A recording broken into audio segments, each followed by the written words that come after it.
gadget nempel terus, keluarga makin jauh. Tenang, ada solusinya. Halo families, pernahkah Anda merasa seperti tinggal dengan orang asing di rumah sendiri? Mungkin sedang menonton video ini sambil scroll Instagram. Gue Radit, dan kali ini gue lagi jadi ghostwriter buat teman-teman di psikologi otak. Kita semua tahu, teknologi itu kayak pisau bermata dua kan? Satu sisi bikin hidup gampang, sisi lain bikin kita kayak zombie.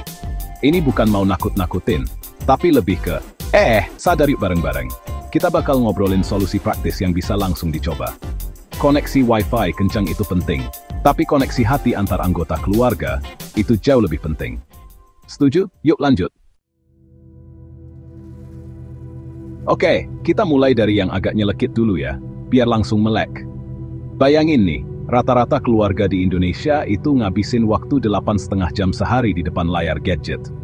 Artinya, waktu buat ngobrol tatap muka, buat ketawa bareng tanpa perantara layar, itu jadi barang langka. Terus ada lagi nih, 67% konflik keluarga itu ternyata dipicu sama masalah teknologi. Mulai dari rebutan charger, anak ngambek karena kuota habis pas lagi mabar, sampai suami istri diem-dieman gara-gara salah satu lebih milih nonton series daripada diajak ngobrol. Anak remaja kita, yang harusnya lagi seru-serunya eksplorasi diri dan cita-cita, malah lebih hafal nama-nama karakter game atau tren TikTok daripada mikirin masa depannya mau jadi apa. Dan yang paling bikin miris, 78% orang tua mengaku kehilangan anak mereka ke dunia digital. Ini bukan hilang diculik ya, tapi hilang koneksi emosionalnya. Ini reality check awal kita. Semoga cukup bikin kita semua yang berubah. Nah, setelah tadi kita agak shock sama kenyataan, sekarang kita masuk ke solusinya.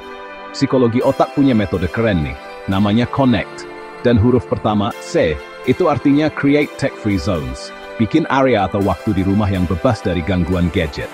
Tujuannya, biar kita bisa hadir satu sama lain tanpa gangguan. Oke, kita lanjut ke huruf kedua dari Connect, yaitu O untuk Open Digital Dialogue. Ini artinya, kita perlu membuka obrolan yang jujur dan terbuka sama anggota keluarga tentang dunia digital. Bukan cuma ngomel atau ngelarang tanpa penjelasan, tapi benar-benar diskusi. Anggap aja kita ini kayak detektif keluarga yang lagi investigasi bareng soal apa sih yang seru dan apa yang bahaya di internet.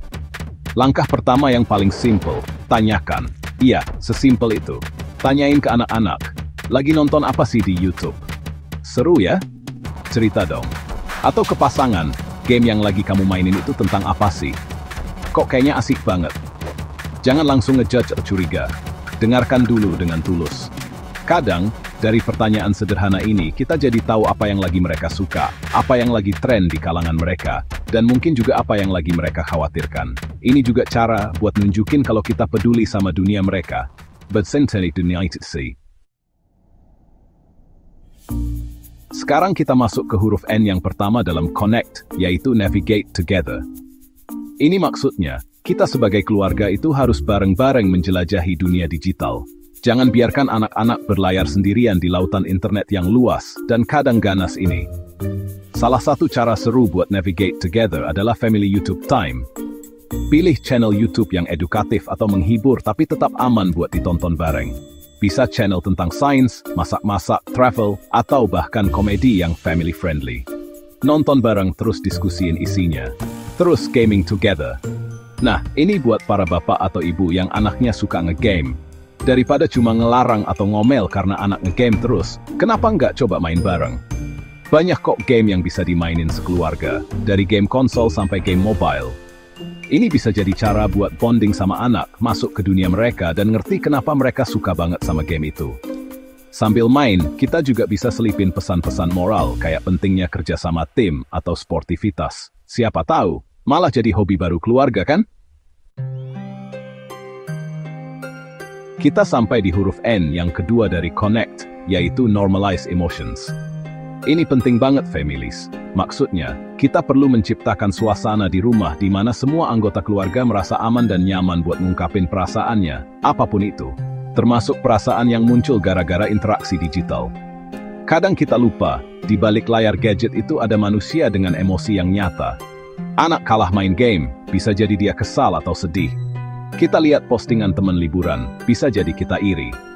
Itu semua wajar, dan perlu diakui. Contoh paling gampang, kalau kita lihat anak lagi cemberut setelah main game, jangan langsung bilang gitu aja ngambek. Main game kok dibawa perasaan.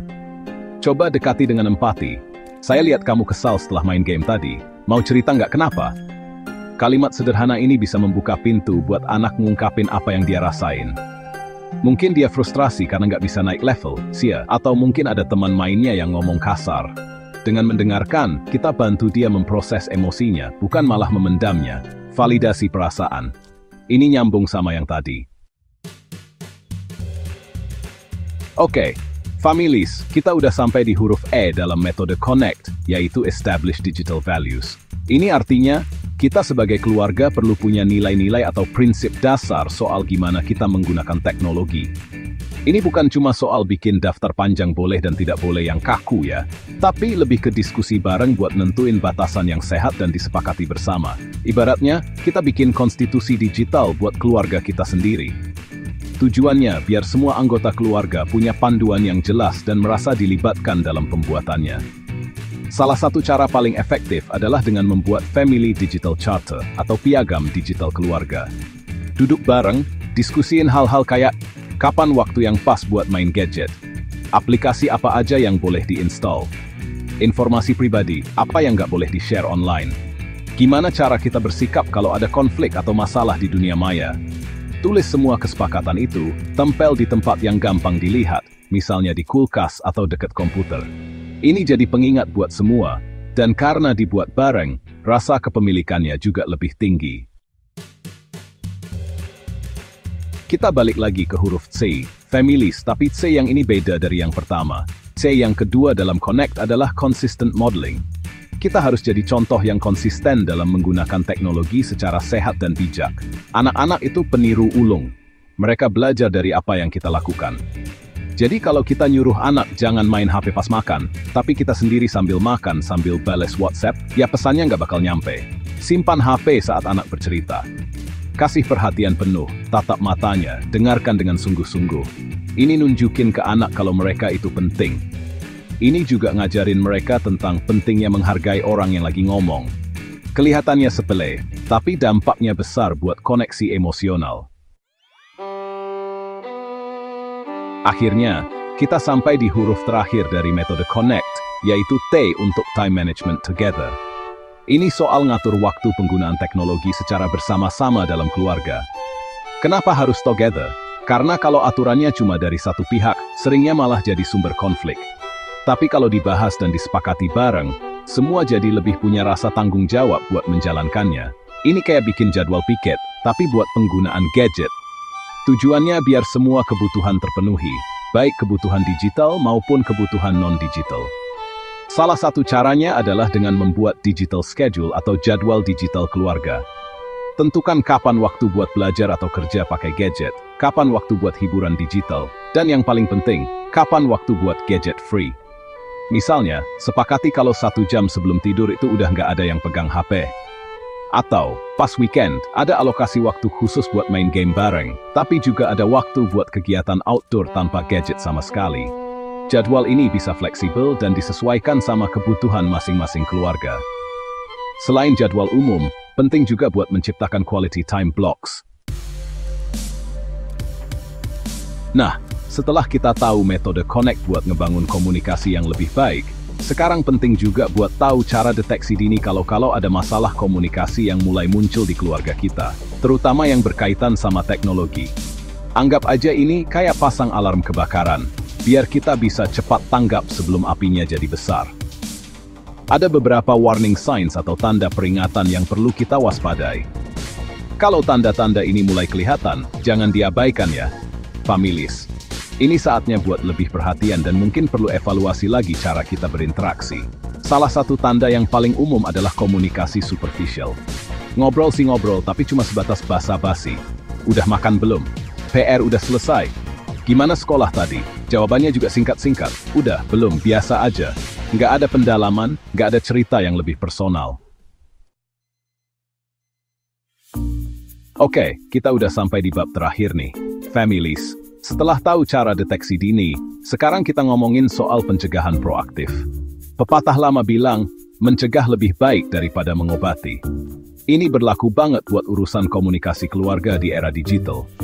Jangan nunggu sampai masalahnya jadi rumit dan bikin pusing 7 keliling. Mending kita bangun sistem pertahanan yang kuat dari awal, biar keluarga kita tahan banting ngadepin gempuran distraksi digital. Ini kayak ngasih vaksin buat hubungan keluarga kita. Salah satu strategi prevention is better yang paling efektif adalah mengadakan weekly family meeting. Ini bukan rapat serius kayak di kantor ya, tapi lebih ke sesi ngobrol santai seminggu sekali, di mana semua anggota keluarga bisa ngungkapin apa aja yang ada di pikiran dan perasaan mereka.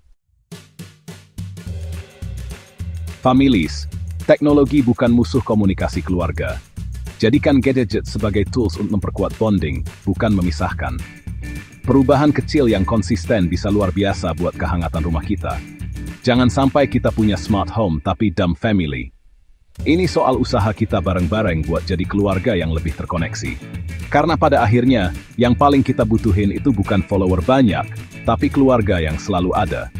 Yuk, kita mulai perjalanan ini bareng-bareng. Terima kasih udah nonton, jangan lupa like, comment, subscribe, dan praktekin ilmunya.